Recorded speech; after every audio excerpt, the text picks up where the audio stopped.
Hey, what's up, lightboltjoe here. Today we are going to discuss the 2023 Hulu original show, Season 1, up here. This just came out March 24th, 2023. That's when it just came out on Hulu. All 8 episodes of the first season. 8 episodes? I feel like it's 8 episodes. 8 episodes. So they're all half-hour long. This is pitched as a comedy musical show, right? Starring Mae Whitman and Carlos Valdez, who are awesome. And they play an awesome couple through and through throughout the entire show, you know, finding themselves, finding each other stuff, right? This takes place in Manhattan, 1999. Basically, Vermont and New York City. And so it ends on New Year's Eve with Y2K coming. The last episode takes place on Christmas, so it's therefore a Christmas review, technically. I should have put on a Christmas hat. So the trailer shows it as a comedy musical. The poster shows it as a comedy musical. IMDb lists it as a comedy musical. Hulu itself lists it as a comedy musical. This ain't no comedy musical. This is a drama show, okay? This is more drama than anything. And I have a lot of problems with it, and it's unfortunate because it's a good story, and the ending is hysterical with that very last minute of a twist leading right into a second season, which I hope happens, but this should have made up its mind, and I have a massive problem with all of it because of the pacing, the lack of what is this? Because it's not a comedy. It's not a true musical. It's, you know, like when you're watching a TV show and then in like season 4, season 5 of the show, they're like, you know what, we're going to do this random musical episode. And they do a musical episode. Like, the only time I've actually seen it done well is Buffy the Vampire Slayer, way back in the day, because it was explained that there was a demon that caused everyone to break out in song and dance constantly. And I feel like that's the only appropriate time to throw this in as a musical. Why is this show now a musical? Like, Riverdale has its random musical episodes, but like, it kind of makes sense when the show is putting on a musical, so they're rehearsing the song and it's using the actual character's story arc within the song for the musical. Okay, kind of. But the Buffy musical episode was the best I can actually give a reference point to. Aside from that, this entire show, this entire first season felt like it was the musical episode of a show. And that's not what it should have felt like. It should have felt like a show. It should have felt like its own show. And it's unfortunate because there's only like, 2 songs per episode, if that? You have a 30-minute long show with a 3-minute long song twice. So that's 6 minutes out of the 30 minutes, which gives you 24 minutes of dialogue. That's not a musical. That's not how a musical works. You have a song, you have talking. You have a song, you have talking. You have a song, you have talking. The songs help elevate the story further. That's the point of a musical. This just felt random. It just felt random, and it wasn't executed properly within the storyline. And it's unfortunate because it's a good story with Meg character development, with Carlos character development.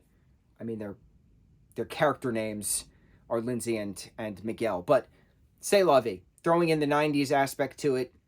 Not using a lot of pop culture references, but I actually did like.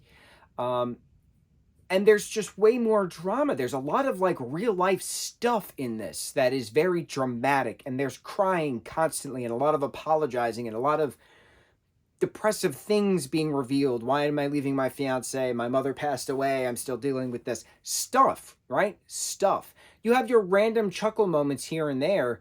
And I actually laughed out loud 3 times in the entirety of the show. The very first episode, the very last episode, and somewhere in the middle where they inadvertently kill 10 rats in an oven. Hysterical scene. But it's not a comedy musical. This is a drama show. This is a drama show. And because it was pitched and shown as a comedy musical, I expected that. I expected Wedding Singer, the musical. I expected Mean Girls, the musical. I expected SpongeBob, the musical, right? Right, a comedy musical. This was a drama with some funny moments here and there and 2 musical numbers an episode. It's not what it's pitched, and it annoys me. It annoys me when there's false advertising and you don't get what you're told you're going to get.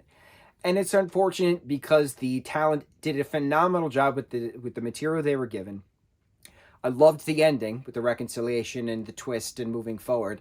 And the other thing that I didn't really understand was it's pitched as there's up here, right? Up here. So there's voices in my head telling me what to do, what I can't do, putting me down, stuff like that, right? So May's character and Carlos's character each have their own 3 voices that tell them stuff throughout the show, right? But it's not constant. Majority of this show is the 2 of them figuring out their way in life, with random blips of the voices in their head personifying, speaking to them. So in the trailer, it makes you think like it's a live action version of Inside Out with adult humor and a comedy aspect, and it's a musical. But it's not, because those voices randomly pop up. They're not constant, so it's not like Inside Out. It's just randomly like Inside Out.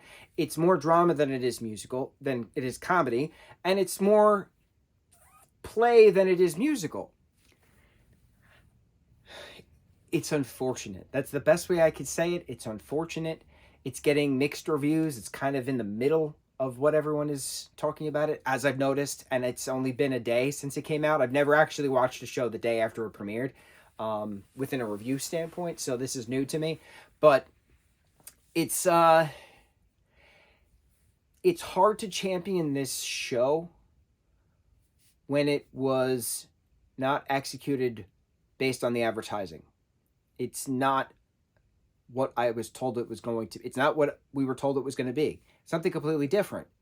And I couldn't get into that mindset of it being a drama when I'm still laughing throughout. But there's a difference between a rom-com and there's dramatic comedies, right? This kind of just had some disjointed moments to it where like a character's crying, tears coming down their face, crying, and then like a minute later you're laughing out loud because something really funny was said or happened, right? So it's just not balanced properly. It's too just disjointed. It's too all over the place. And I really wish it came together because the story as a whole, the character development as a whole, is a gorgeous plot point. Unfortunate. That's the best way I could say it. Unfortunate. Now, watching the entirety, 8 episodes, which is roughly, 2 hours, 40 minutes, give or take. I kept thinking to myself, damn, it would have been absolutely hysterical if The Duff would have been a musical. And I say this because Mae Whitman plays the same character in every film she's in. She's snarky, she's like sarcastic, but she plays dramatic very well. And she can also do improv very well. She adds like certain quips, like yeah, like that kind of stuff. And she's very physical when it comes to comedy. And to watch her in this brings me immediately back to her against Robbie Amell in The Duff. And I'm like, man, imagine if The Duff was a musical, because the 2 of them belting songs at each other would have been absolutely hysterical, and it would have amplified the story so much. And now I'm thinking, I'm like, man, I want there to be a Duff musical. The Duff the musical? I don't know. I don't even know how you would title that. The Duff a new musical? Maybe The Duff a new musical. But that was my thought throughout the entire thing. And it's funny watching Carlos, because the only thing I know Carlos from is playing Cisco in The Flash on CW for 9 years that it was on. So, and I only watched like the first 4 seasons religiously. I stopped after, I don't know why I stopped, but I stopped. But that's the only thing I actually know him from. I know he's done other stuff, and he's very talented. So it was nice seeing him do a different type of role, shorter hair, different type of role, playing a quote-unquote adult in this. Mixed. I have mixed feelings. This was a mixed review. This isn't a cut and dry kind of talk that we're having. It's just unfortunate with what happened with the presentation of this project. That's the best chef's kiss kind of wrap up I can give to that. Did you see the first season of Up Here on Hulu? What were your thoughts? What were your thoughts on this drama show that had some musical numbers here and there, that had some funny moments here and there, that took place in 1999? And it's a Christmas show. On to the next review. Mucho mahalo.